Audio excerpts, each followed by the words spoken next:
From the heart of Central Florida, you're listening to the most electrifying show in media, A Neighbor's Choice.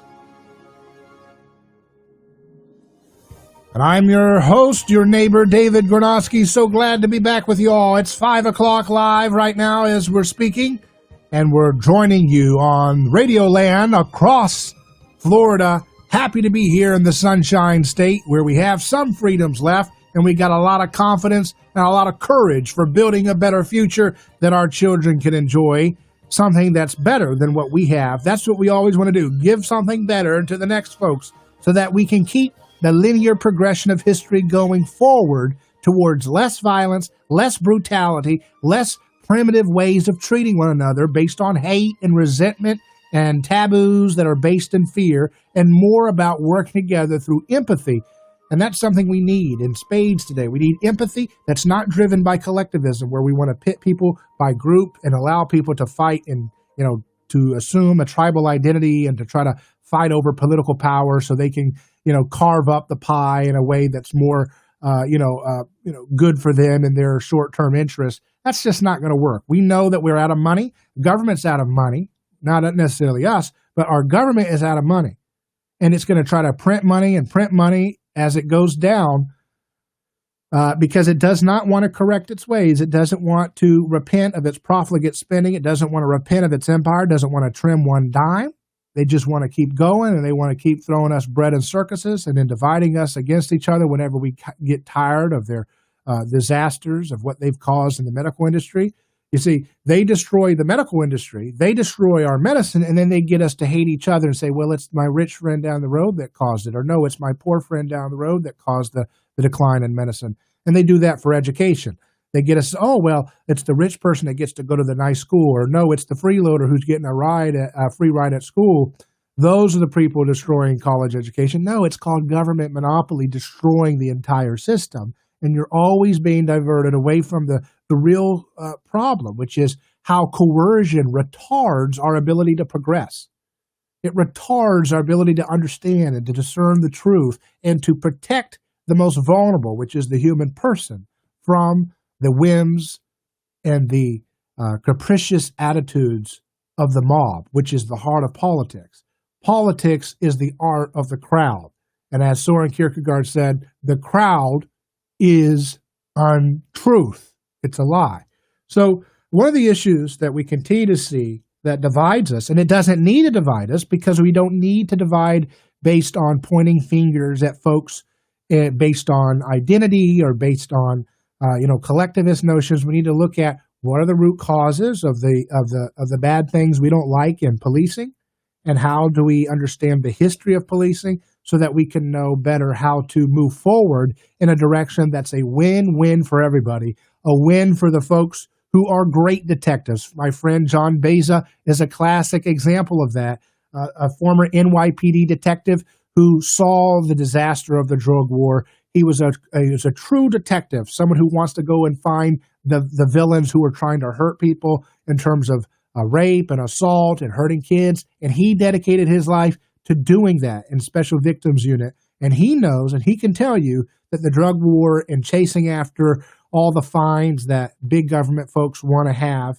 citations for this, citations for that, jail for this, jail for that, every nonviolent thing, that's actually the biggest thing to hurt victims of real crime, because it takes all the resources and manpower away from real crimes, and it goes into chasing fake crimes that are basically products of big government or socialism. So we know there are real detectives out there, and we want to win-win for the real detectives. We want to win for the citizenry, and we want to win for society at large, that we can have a society where we can get along and not have to finger point to cause to try to create solutions. So joining me to do that now is a historian. We've had him on the program before, but he now returns.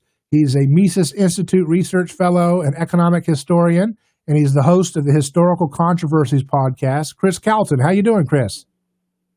I'm doing well. Thank you for having me back on. Yeah, it's great to have you on again. You had I think we talked about policing last year, but it's been really hot in the news again, and I just want to kind of have you on to give people some perspective to maybe learn from you some context of the history of policing in America. So I think that you've done some work in this field, and maybe you can set the table for, just overall, first of all, what's going on in the contemporary policing situation. Do you see any common root causes for the incidents that are really upsetting people around the country? Well, of course, these kinds of riots, what seems to be unique about the 2020 riots is the fact that they erupted in a lot of cities all at the same time in the response to the same basic event. But riots within individual cities, are very precedented. We had the Rodney King riots in the 90s. We had riots in the 60s, actually several. They weren't at the same time for the same event, but they were the Watts riots was 65. I think Detroit was 67. You had Harlem riots. So there is commonality here. One of them is that it is always focused on race. Sometimes I think maybe more accurately than others, but it's always the way that the rioters focus on it. And we talked a little bit about that last time on the program, that element of it. But a lot of it, too, I think, is urban policing. And this is what I think is always worth making a distinction on, is that urban policing, city policing, these big metropolises, they are by far the greatest contributor of the issues that people find with police, the abuses, the corruption, the brutality. It happens in rural America, but it happens far, far disproportionately in urban America. Mm-hmm. Yeah, and so so you're saying that most of this is happening in the big cities. It is a city phenomena. And why is and that? Not just the riots, just to be clear, but the brutality that sets off the riots. Is that because people are just wildly? Is that because both phenomenons are happening because people are just packed into a dense environment and that's it, or is there something else, some other factors there for? I think people could probably debate on why that is, but my thinking is it's city politics and the pressures that you have with a large police force and legislators that want to, show their constituents that they're doing something about the perceived problems. And one way to do that is show crime statistics, arrest rates. And so there's a lot more pressure to actually go and, go fishing for arrests in cities. And so what you have is something, I grew up in rural America, and there were never any police officers in my neighborhood unless they were called. But in inner city neighborhoods, there are actually police officers going around patrolling and bored, typing in license plates and looking for reasons to arrest people, right? What we would conceive of as a police state probably accurately describes a lot of urban neighborhoods, but would not describe places like rural Marianna, Florida, where I grew up. So I think a lot of it just has to do with there's pressure to go fishing for arrests.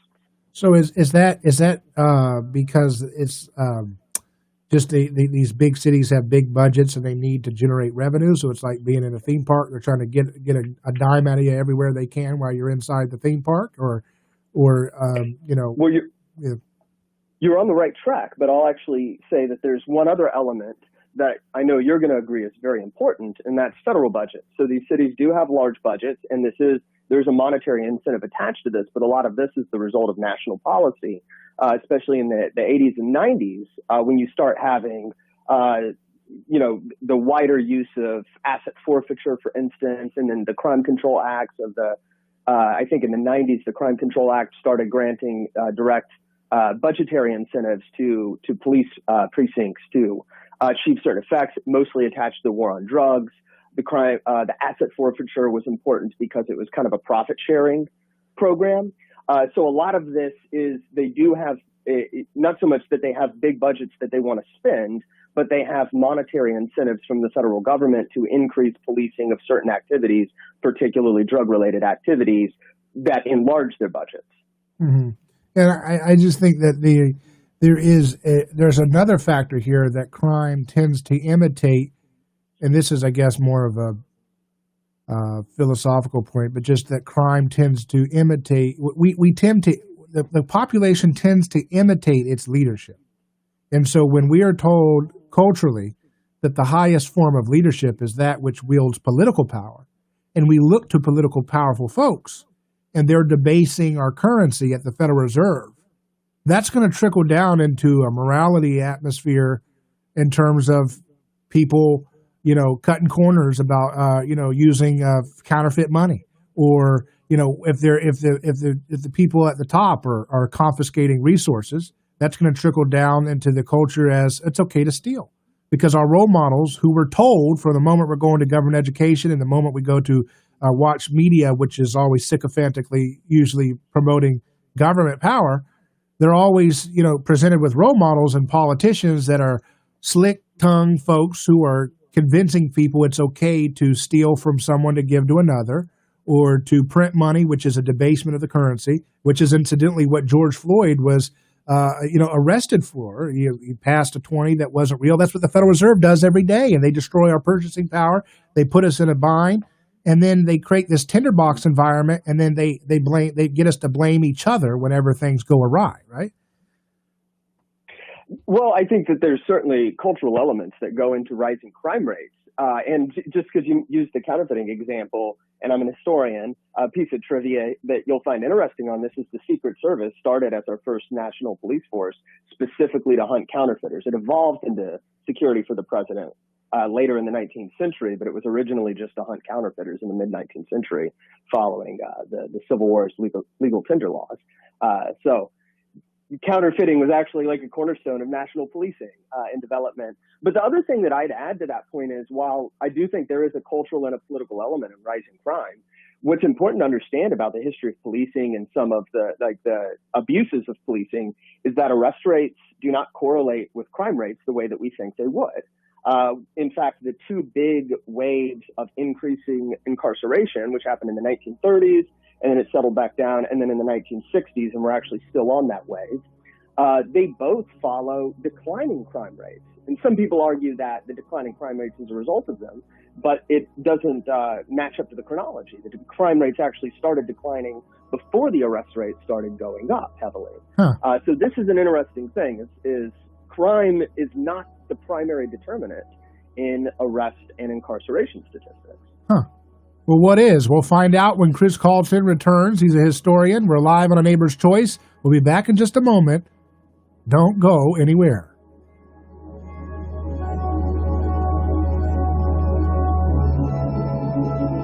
A lawsuit is not something that anyone looks forward to. It can be devastating. There is a law firm in Tampa Bay that will keep you informed throughout the entire process. That law firm is Catania & Catania. Personal injury law is defended with full disclosure. There is no guessing game. If it's an auto accident, medical malpractice, nursing home negligence, unsafe working conditions, or motorcycle accidents, the law firm of Catania & Catania will handle the process worry-free from start to finish. Many victims do not even realize that they can claim compensation for their loss until they talk to Catania & Catania. They only represent private individuals and treat every case as if it's going to trial. Putting families first is more than just a slogan. It's their way of practicing law. It's a commitment to you. Remember, they don't get paid if you don't get paid. So go to CataniaCatania.com, award-winning over 28 years and family first. Catania & Catania, personal injury, auto accident, and motorcycle accident attorneys. Hi, I'm Dr. Michael Lang, board-certified optometric physician and certified nutritional specialist, host of popular talk show Ask the Doctor.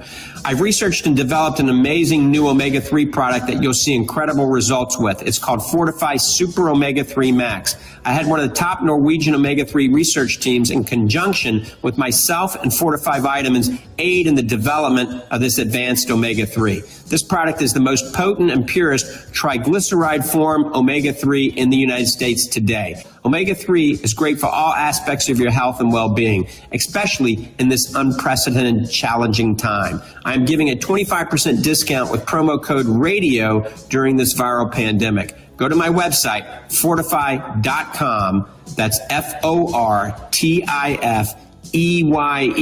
Remember the EYE in Fortify. That's fortify.com, Enter the promo code RADIO to receive the 25% discount. Black Rock Grill is open again. Yep, I took the team to Black Rock for our truly special occasion on opening night. It's such a unique experience, unlike anything you've ever tasted. They serve it on that unique 755-degree hot stone. You cook it right there at the table, bathed in that amazing casino butter. Wow, every bite sizzling hot, better than the last. It's an award-winning steakhouse featuring 100% pure Angus beef, the method of cooking the hottest thing in the culinary world. You got to try it.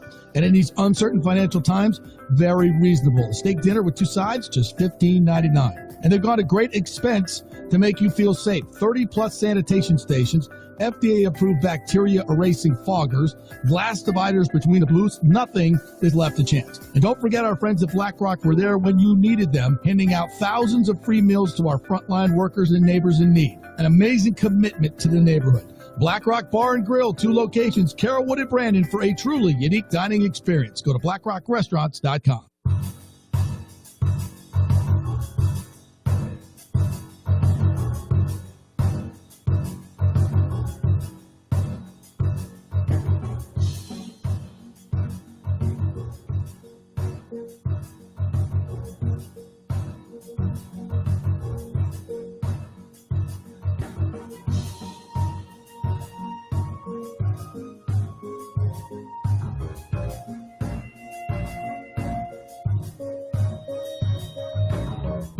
Welcome back to A Neighbor's Choice. David Gornosky here, your host. Visit our website, aneighborschoice.com. That's the letter A, neighborschoice.com, for our exclusive interviews with newsmakers around the country and around the world. We have a lot of the great folks who are shaping the discussions and the ideas for the future, and we got to get prepared for the future because we're a part of it, and we've got to make a big effort to make it better, so that we always give something better to the next generation instead of just leaving it as slop for the next generation to have to clean up.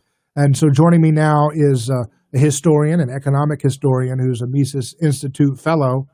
He's the host of Historical Controversies podcast, Chris Calton. So Chris, you were just talking to me about how, we've got, this trend in history in which incarceration rates go up, but actually crime is declining before. That's interesting. Can you flesh that out? In fact, crime has largely consistently declined over the past several decades when we've had incarceration rates go up. And this is where, when you look at those decades where we have both, people do correlate it as, well, it's declining because of the higher arrests. But that doesn't seem to be the case. I would say you closed the last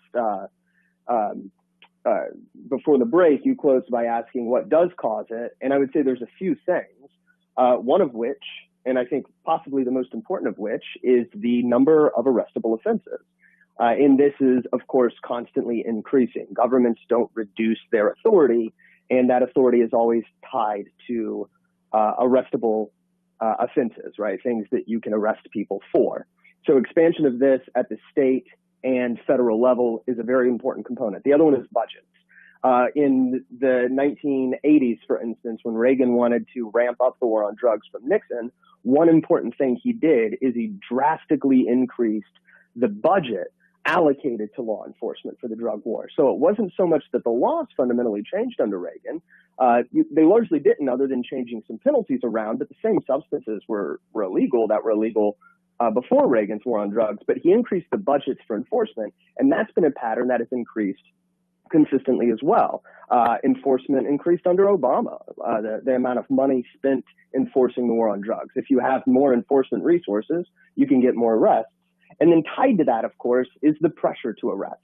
And this is, I think, top down. It's driven by politicians who want to look tough on crime, tough on drugs, and they put that pressure onto the people that are below them in the bureaucracy, which goes all the way down to police chiefs and police officers, where not only do they create these incentives through the law, like we mentioned before, that make police precincts want to increase their arrest rate, like civil asset forfeiture, but also the pressure to increase arrests because your boss, the mayor or the governor, whoever it may be, is pushing for that. So I think that's, you look for more people to arrest, you'll find them, in other words. Mm-hmm. And so another factor in this is that we've heard that it's hard to have some of the reforms that the public wants because of the power of the public sector unions, right, with police unions. Now, what's the history? Police unions Yeah. and prison unions. Okay, police unions and prison unions. Which one has more power in keeping the status quo? Well, so they're going to be at two different levels. So which one has more power in general might be prison unions, because they're usually going to be statewide. Whereas police unions, they may be statewide as well, but they're dealing with more localized police precincts. Police are municipal, prisons are state. And then, of course, we have national prisons as well, but most of them are at the state level. So in terms of lobbying dollars, I don't know the difference between them, but I know public sector prison unions, prison guard unions have a tremendous amount of lobbying power behind them, and they lobby for a lot of laws that maintain prison rates. Politicians on the left like to blame this on private prisons, but private prisons house 7% of all the inmates in the country. So it's really the public sector prison guard unions that actually block private prisons. They're lobbying for state legislation. And then what the police unions do is they can block reform because they're very powerful in terms of like mayors, local politicians.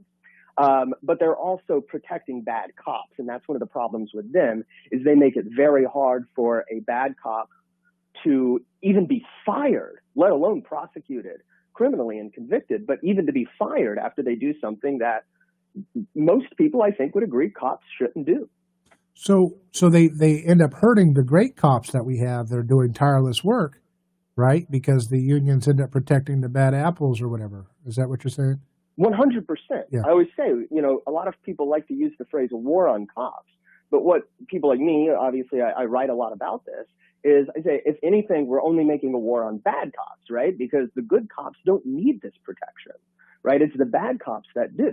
But what I think a lot of people forget when they cite, oh, well, these are just some bad apples. I always point out that full phrase is a bad apple spoils the whole bunch. And that's exactly what I think we're seeing here in the police is there are good, my soon-to-be brother-in-law is a police officer. He's a gem of a human being, right? There are good cops out there or good people who are cops, but they're being spoiled by this institution as well that protects the bad cops effectively at their expense, at the expense of the good people in uniform.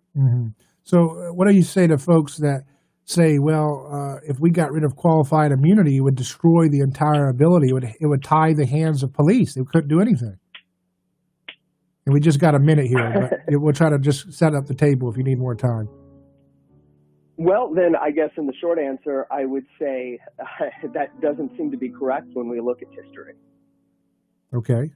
Very good. Well, let's get into history when we return. We're here with Chris Calton, who is the host of Historical Controversies, which is a podcast you can find. He's also a fellow for the Mises Institute.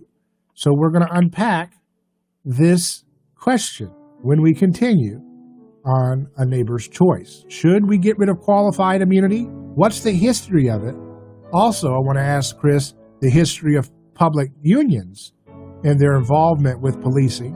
How long have they been involved? What's the history of their involvement in our decision-making for police? We'll hear this and more live on A Neighbor's Choice. See, this is what it matters, folks. It's about not blaming and pointing fingers, but just knowing the facts. Getting educated about history, getting educated about the economics, and just looking at the facts of things so that we don't go down to that lower resolution, that baser level of wanting to scapegoat and tear down and hurt and castigate and demonize. That's what most of the media right now, all that noise around you is trying to do. We're not going to do that here. We'll be back in a moment. Ronald Reagan would turn over in his grave if he saw what's going on today. Crazy things are happening. You cannot be afraid. You've got to stand up for what you believe is right. But one thing is for sure. You can't trust anybody. For talk, news, and information, you can count on us. Enough is enough. I mean, I almost blew a gasket. Good for the country. I know what I'm talking about. A lot of wackos out there. Your connection to talk about it. The all-new News Talk 1040 WHP. It's what parents, students, and teachers want to know. Will schools be open this fall? And if they will they be safe? California Governor Gavin Newsom says at least 32 counties will stick to online learning for now. Schools must and I underscore must, provide meaningful instruction during this pandemic, whether they are physically opened, the schools, or not. More than 5 million Texas students will learn online for at least 8 weeks, and Chicago schools are proposing a hybrid plan with kids in class 2 days a week. An Iowa chemistry student turned meth kingpin convicted of murder was put to death today, the third federal execution this week. Supreme Court Justice Ruth Bader Ginsburg says she's undergoing chemotherapy to treat a recurrence of cancer. A scan in February detected lesions on her liver. Ginsburg says she plans to remain on the job. Stocks ended mixed for the day, but higher for the week. The Dow was off slightly, but the NASDAQ and the S&P 500 ended up in the plus column for the day. Daria Albinger, ABC News.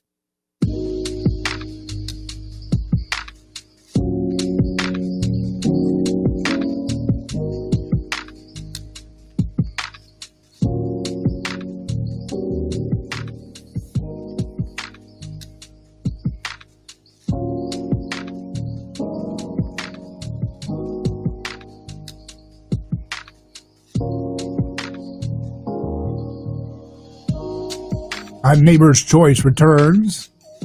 We're talking with Chris Calton of the Mises Institute. He's a fellow there. He's an economic historian, host of Historical Controversies, a podcast you can find online, and someone who's studied the history of policing. And that's how we're going to empower our families. That's how we're going to empower our neighbors. That's how we're going to think critically so that we avoid scapegoating people rather than just, let's just get to work and have win-win solutions that can help everybody. So we've got Chris here, and I want to talk about qualified immunity, right? Because they say it's a common refrain, if you want to get rid of qualified immunity, you're going to basically destroy the entire ability for the police to do their job, to solve crimes. Crimes are going to go through the roof. It's going to be a mess. Right. So I actually have an article on the Mises Wire titled "How Qualified Immunity Became Absolute Immunity for Police Officers," if anybody's interested in that. So that, it might be worth mentioning. But what I would point out with qualified immunity is, of course, it would disincentivize certain behaviors by police, but that's the purpose of getting rid of qualified immunity. Is immunity protects police who do things that police shouldn't do. So just to give you an idea of how expansive qualified immunity is in the court system, prior to 1982, qualified immunity was based on a good faith clause. You were immune as long as you as an officer were acting in good faith. Now, this already should strike people as problematic because good faith is really subjective and malleable as a term. It's hard to understand how it plays out in the court system, right? So it was a very easy defense to begin with, right? If a police officer killed somebody in cold blood, as long as they could make an argument that they were acting in good faith, they would get off the hook. Mm-hmm. In the case in 1982, the case Harlow v. Fitzgerald, the presiding judge basically said, well, good faith is too vague.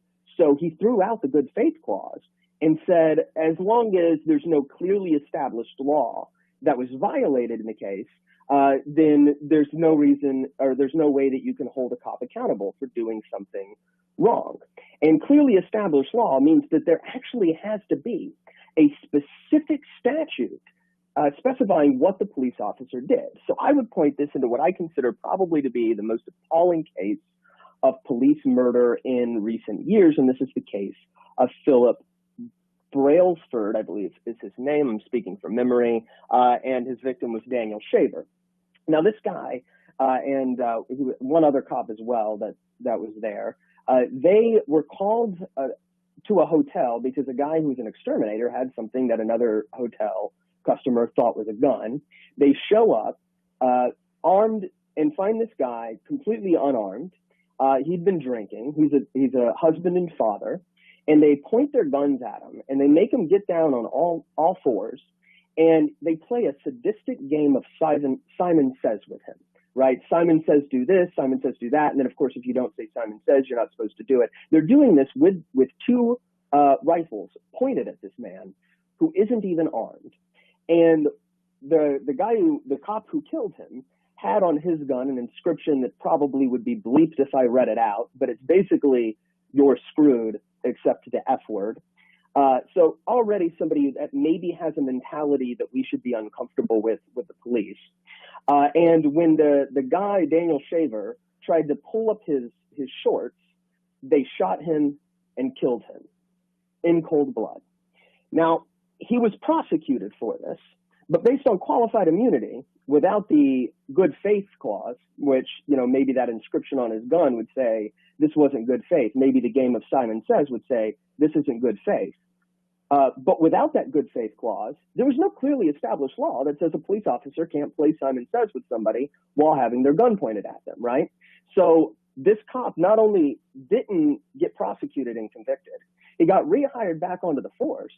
Then here's the police union element, claimed PTSD and got an early retirement pension. And he's now living in our state of Florida on early retirement. He was like 26 years old, I believe, when this happened. He was very, very young. So we basically just rewarded somebody who already had a questionable attitude just based on that inscription on his gun, who murdered an innocent and unarmed father and husband after playing a sadistic game with him. So that's who qualified immunity protects. And that perspective is really important. But then the other question has to be, did we not have policing before qualified immunity or before 1982 when we threw out the good faith clause?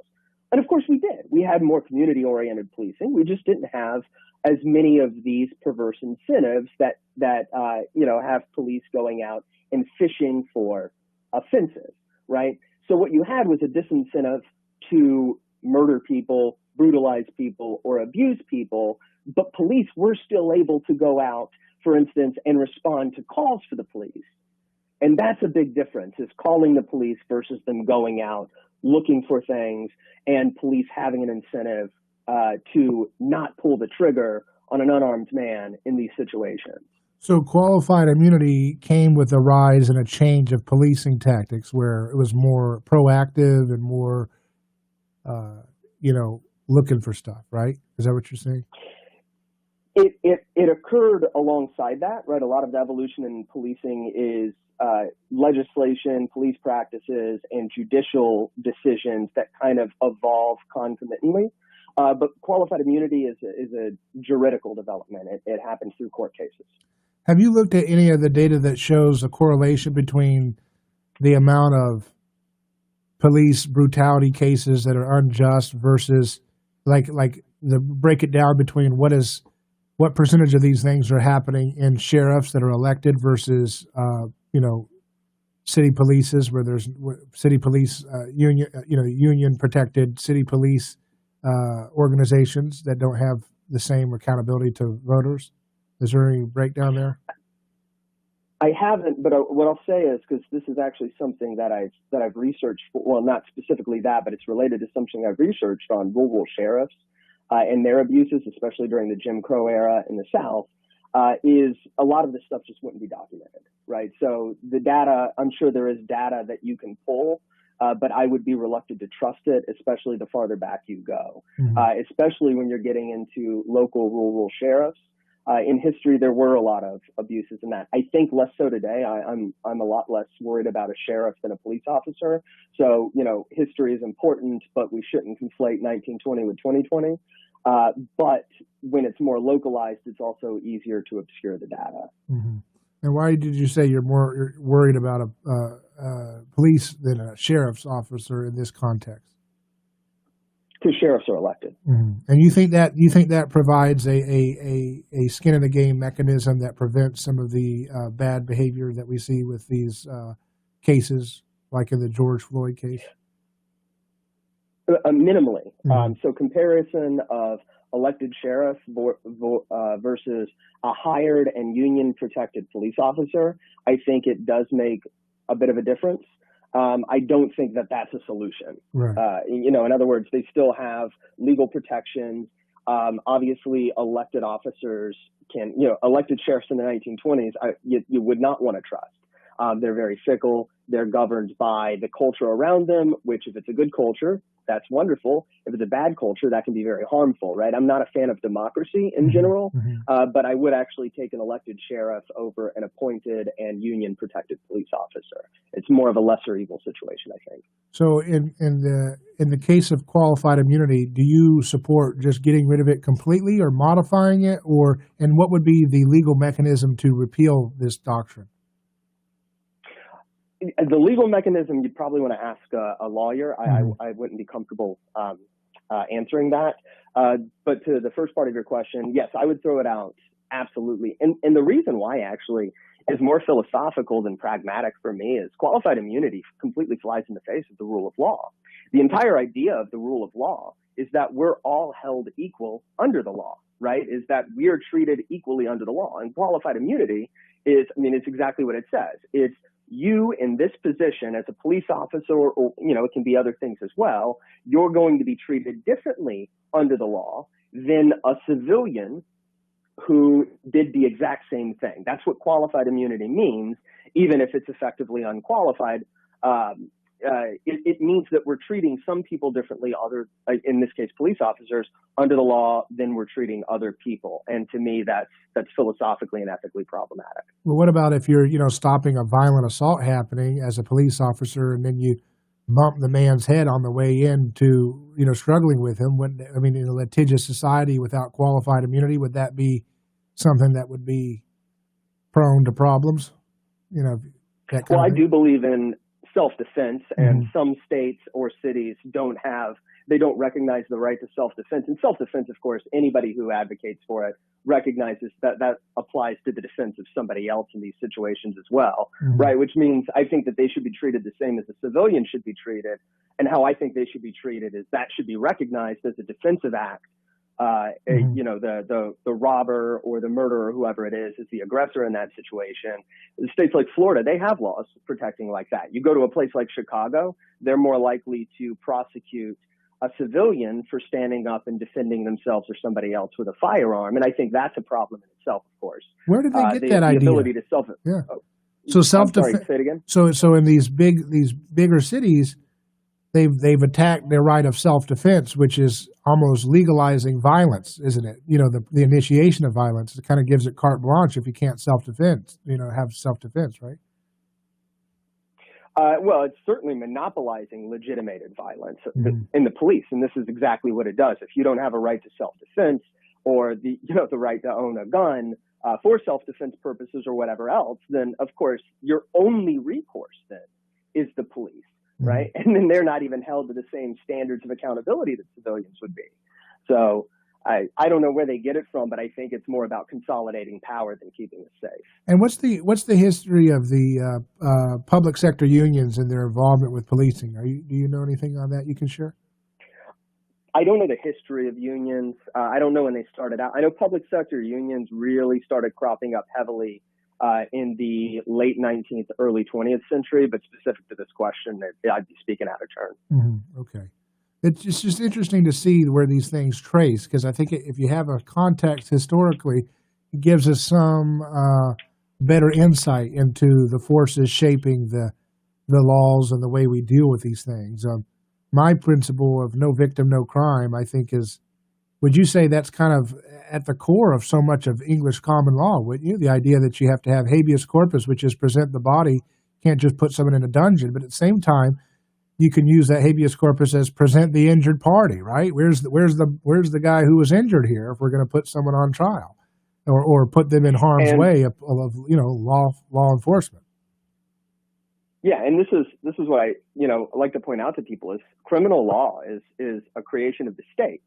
It was actually a British creation as after the Norman conquest, when the king started encroaching more and more into the court system, which was largely privatized before the Norman conquest and for a long time afterwards. But the king had like the king's bench and the idea of the king's peace.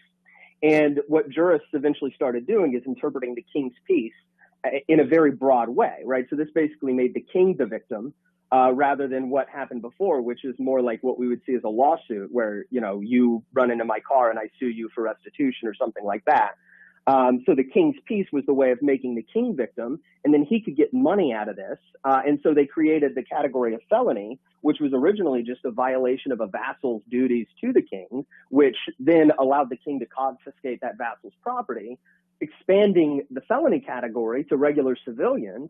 Creation of the office of sheriff in England was actually a state creation compared to the private constables at the time, to go out and find people who are violating these newly created felonies.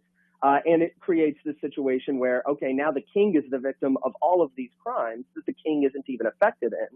And then once you throw off feudalism and you just have the rise of nation states, now it's just society is the victim, right? We owe our debt to society.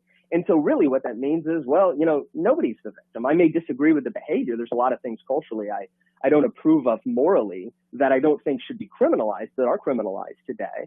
But the idea is that society or the state is the victim, and there's nobody to pay restitution to, so you pay fines to the state, or you go to prison, which was not very common when restitution was the punishment, because you want to pay restitution to the victim, you can't do that if you're being locked up unproductively, right? Yeah, it's interesting. So let's get more into this idea of private, law issues that you were talking about, that this public law and criminal law came out of and changed. I want to unpack some more of this so we can understand the roots of our law today and give us some better perspective on how we might fix it going forward. A Neighbor's Choice will continue. I'm David Kornowski. hello@aneighborschoice.com is the email if you have a comment or a guest suggestion. hello@aneighborschoice.com. Chris Calton will continue when we return in just a moment.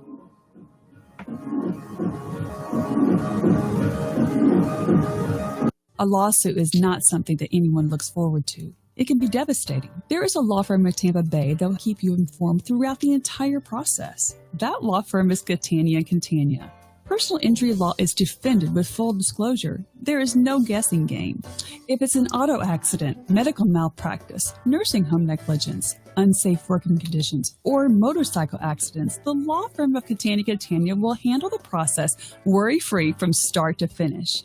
Many victims do not even realize that they can claim compensation for their loss until they talk to Catania & Catania. They only represent private individuals and treat every case as if it's going to trial. Putting families first is more than just a slogan. It's their way of practicing law. It's a commitment to you. Remember, they don't get paid if you don't get paid. So go to CataniaCatania.com, award-winning over 28 years and family first. Catania & Catania, personal injury, auto accident, and motorcycle accident attorneys.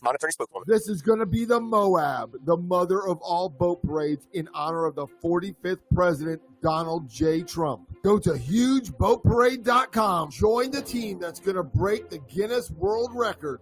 Go to HugeBoatParade.com. The largest parade of boats is happening in the Pinellas Intercoastal on August 15th in honor of Trump. Be a part of history. Go to HugeBoatParade.com right now.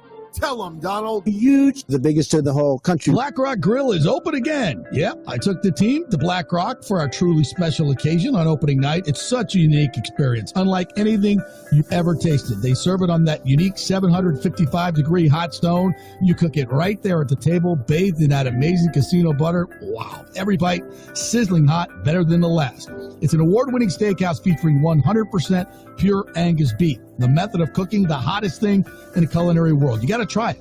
And in these uncertain financial times, very reasonable. Steak dinner with 2 sides, just $15.99. And they've got a great expense to make you feel safe. 30-plus sanitation stations, FDA-approved bacteria-erasing foggers, glass dividers between the booths. Nothing is left to chance. And don't forget our friends at Black Rock were there when you needed them, handing out thousands of free meals to our frontline workers and neighbors in need. An amazing commitment to the neighborhood. Black Rock Bar and Grill, 2 locations, Carrollwood and Brandon, for a truly unique dining experience. Go to blackrockrestaurants.com. Nobody wants to get ripped off, broken into, or robbed, but nobody wants to pay a lot of money to have their home protected either. I've got an offer to tell you about to provide home security for your home. For less than $1 a day with no other costs, you can get your home secured. Plus, get a lifetime equipment replacement warranty. You need protection for your home. Call the Home Security Hotline right now. 800-361-3491. Again, that's 800 361-3491.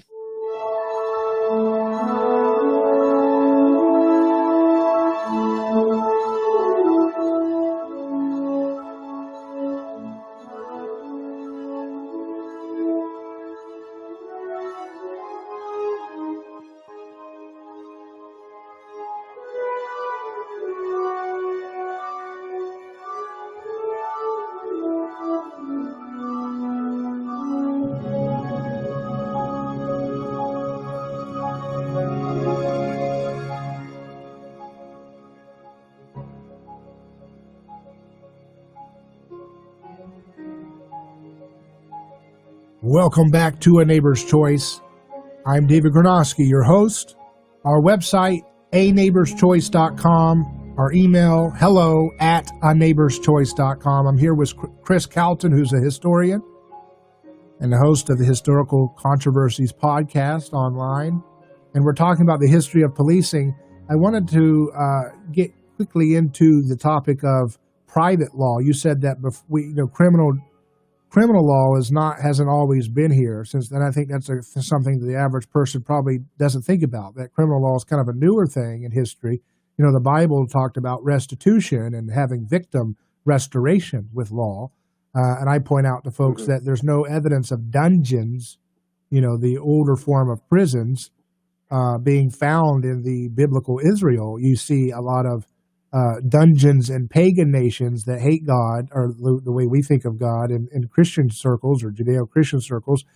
Folks like the Romans, the Egyptians, the Babylonians, they use dungeons. And I guess we've decided that in a nation of 70% Christians, we'd rather imitate Babylonians and Romans and, these folks rather than imitate the model that we see in Scripture to use restitution. So that actually was the model for a long time in law, right? Restitution, private law. At least in British history, yeah. I don't know the whole world on that because everybody has different legal systems. But you also see this elsewhere in the world. There are other examples of restitution-based common or customary law systems that are more like our modern lawsuits than our modern criminal law. So what did that look like? It was still a government court, or how was that dealt with? Do you know? There were some government courts, but those aren't the ones that predominated for a long time. It was more what we would call polycentric law, which is probably think more like the way churches are structured today. When after the American Revolution, churches kind of decentralized and you had new denominations, Republicans, Baptists and Methodists became a lot more common. And what churches stopped doing is they stopped identifying themselves as representative of their community, right? And so people in the same town or the same neighborhood could choose between several different churches which ones they would go to. And so courts kind of divided this way, where you had mercantile courts that handled trade disputes. You still have this in international law, by the way, several private adjudication organizations for international trade.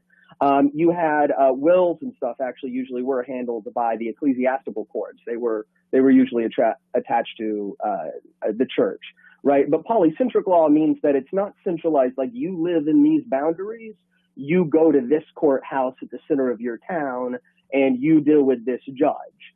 It's more we have different areas of law that deal with people from all over that are interacting, intermingling, however else that may be. And it seemed to work very well. A lot of what we would recognize as criminal law happened more at the neighborhood level. I mentioned earlier the sheriff was the government's invention in contrast with the private constable. The constable was kind of like, at the time, ahead of the neighborhood watch. So they could detain people, for instance. They did have local holding cells, not prisons, but like Andy Griffith jail cells where you would hold somebody for a night before giving them a trial, which had usually some respected member of the community. So it wasn't like, you had no ability to enforce this. But it was much more community driven, right? It wasn't somebody in Washington, D.C. deciding the policy for somebody in rural Pennsylvania or rural Oregon or whatever. Right. So it was a more local affair. Now, folks on the left would say, look, we can't go back. It's very romantic to say, oh, it's great to be local. And of course, the left folks like to do localism when it fits their interests for certain policies. But overall, they'll say, generally speaking, we're not going to have this decentralized approach to justice because we certainly saw what happened with Jim Crow and other horrible things where when we allow local autonomy for law and justice, awful communities just they just turn inwards. They get worse and worse and worse, and there's no accountability. And that's why, Chris, in our modern era, we cannot go back to some kind of community policing that's local and that, is not monitored and set in law by federal authorities or state. Sure. Yeah, that's a really common objection. And there is some truth to the fact that local policing in history, you can always find examples of horrible, horrible abuses, right? But the idea, I always tell people, I'm not a utopian. People sometimes think I am because I'm a bit radical in my ideas, but I'm not a utopian, right? Like nirvana is not for this world, right? There's always going to be bad people and bad positions. The problem with having it nationally driven is you get a bad person in that position, then they have now jurisdiction to some degree or another over, in this country, 320 million people, right? It's much harder to escape. It's much harder to avoid. So the bad is a lot more widespread when it's not localized. That's thing number one. Thing number two, and this goes for so many objections I get to what I say would work better, usually related to localism or decentralization, and usually from the left, is they always challenge my position, which is based on, I think, a realistic assessment of what we're seeing in terms of the consequences of a given policy.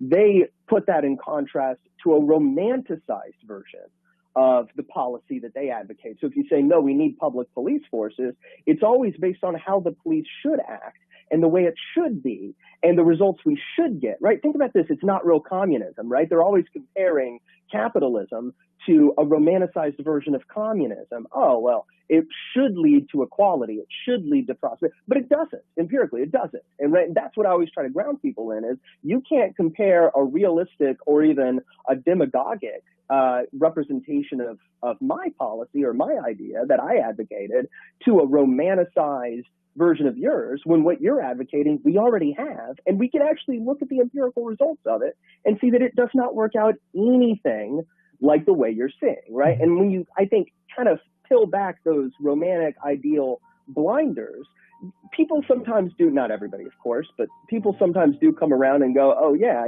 maybe we should think about the problems that we currently have, and this imperfect alternative might be much, much better because the bar isn't very high at this point with a lot of these national policies. Right. We've got to stop having an idolatry for a one-size-fits-all king to save us from a national standpoint. Chris, it's a pleasure talking to you. Have a great weekend, and we'll ask people to check out Historical Controversies, your podcast, and we'll talk soon. All right. Thank you for having me on again. It was a pleasure. Very good. And folks, this is another edition of A Neighbor's Choice in the Books. We've learned a lot.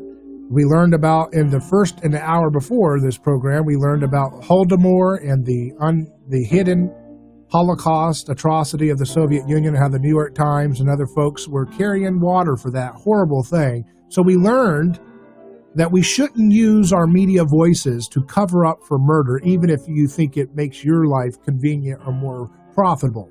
Just not a good thing. We also learned with Chris Calton just now the history of policing. We learned about why qualified immunity is not all it's cracked up to be from those who support it, and why we should look closer to home to solve our problems. Well, have a great one. I'm David Gronowski. Godspeed.